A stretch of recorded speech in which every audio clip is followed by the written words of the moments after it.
Alright guys, welcome to yet another episode of Yu-Gi-Oh! Fan Mail Mondays. YugiNoNo!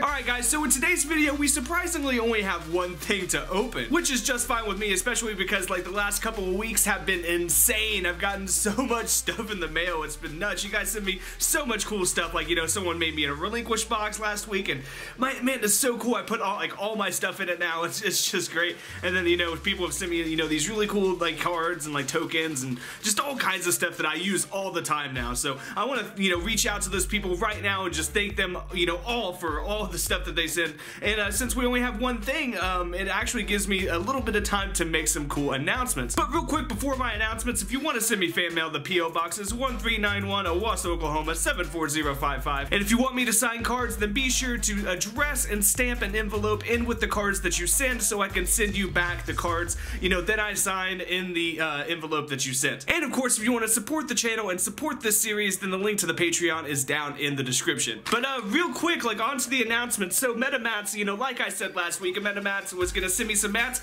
Well, they actually came through and sent me some mats, so be sure to thank MetaMats. It's amazing, you know, all the stuff that they sent me. And they actually sent me, they surprised me. They sent me 3 mats to give away, not 2. They sent me 3 mats. This is one of them. I'm gonna start giving away these mats when I get back from Nationals. And yeah, so just stay tuned for that. Be sure to click that notification bell so you do not miss out on the mat giveaways in the future. And that is the other announcement that I wanted to make, is that I will be at Nationals, so I'm going to be recording. I'm going to be trying to record a lot of videos to go up, you know, just like I did this past weekend, where I had, you know, the Monarch deck profile go up, I had the Psyframe deck profile go up, and then I had the Maximum Crisis opening go up while I was out of town at my parents' house for you guys. And I'm going to try to do something very, very similar this week. I'm going to try to record ahead of time so that when I'm gone at Nationals, you know, there's still going to be content up for you guys to see. And for the rest of you guys that are going to be at Nationals, I cannot wait to meet you. So let's go ahead and get into the opening now. So now that all that's out of the way, let's go ahead and crack this open and see what we have here, because, oh, what? He sent me, this is like a, not R2-D2, but BB-8 dice. What is this? So some dice.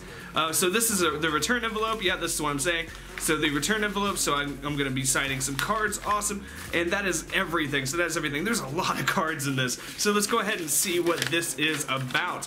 Dear YugiNoNo, I am sending now for the 3rd time. Wow. This being the only one typed, so I hope this makes it easier to read. Of course it does. And just to make sure you remember me, I was the one who sent you the Yu-Gi-Oh pin. Yeah, so check this out.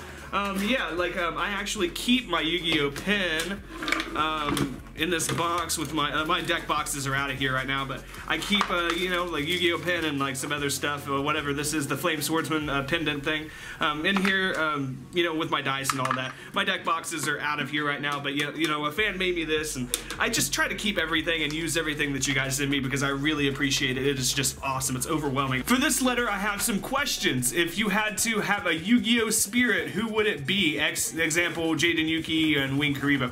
I don't know, probably like, you know, Dark Blade or something. Yeah, Dark Blade, because Dark Blade was one of my favorite cards when I was a kid, and you know, it's 1800 attack, you know, and all, like, I really liked Pitch Dark Dragon, you know, and all the Union monsters. I always thought that those looked really, really cool. So yeah, I think that going back to my childhood, Dark Blade would be the card. He says, mine would most likely be Whitehorn Dragon. That's a good pick. 2, which Yu-Gi-Oh generation is your favorite? Oh, the original by far. The original, I think GX is probably my 2nd favorite, but yeah, Yu-Gi-Oh! Duel Monsters is by far, like, leaps and bounds my favorite. What is your favorite Star Wars episode? Oh, the original or Empire Strikes Back. Return of the Jedi is really good, but I just didn't like the fucking Ewoks. Like, I mean, people are gonna hate me for that, but I mean, the mighty Empire, you know, the Iron Grip of the Empire defeated by a bunch of fucking teddy bears, that just drives me nuts. Like, I never really liked that, but I did like, you know, them showing the Emperor and showing, like, you know, the scope of the Empire in that movie. So yeah, like, I think Empire Strikes Back might be my favorite, now I'm, like, really thinking about it, but it's too hard for me. They are so good. Yeah, just there's a lot of, the prequels are just kind of meh. I've included some cards for you to sign and some to keep. The Star Wars sleeves are the ones for you to keep. Thank you. The red sleeves are for you to sign. You always make great content. Keep up the great work, and don't forget to dick slap the like button for me once my cousin and I get a YouTube channel up and running. All right, just let me know, man. All right, here are already, has one by the name of Rin Clan. Check it out sometime. It is a really cool channel. We'll do. Sincerely, Michael Martin. P.S. They went to the Burning Abyss because they didn't dick slap the like button. I believe it. I believe it. Well, thank you so much for the mail, man. Let me find my Sharpie real quick. All right, so we got some BB-8, like a BB-8 die, I guess is what that is. I'm not sure. It doesn't have like numbers on it though. I don't know.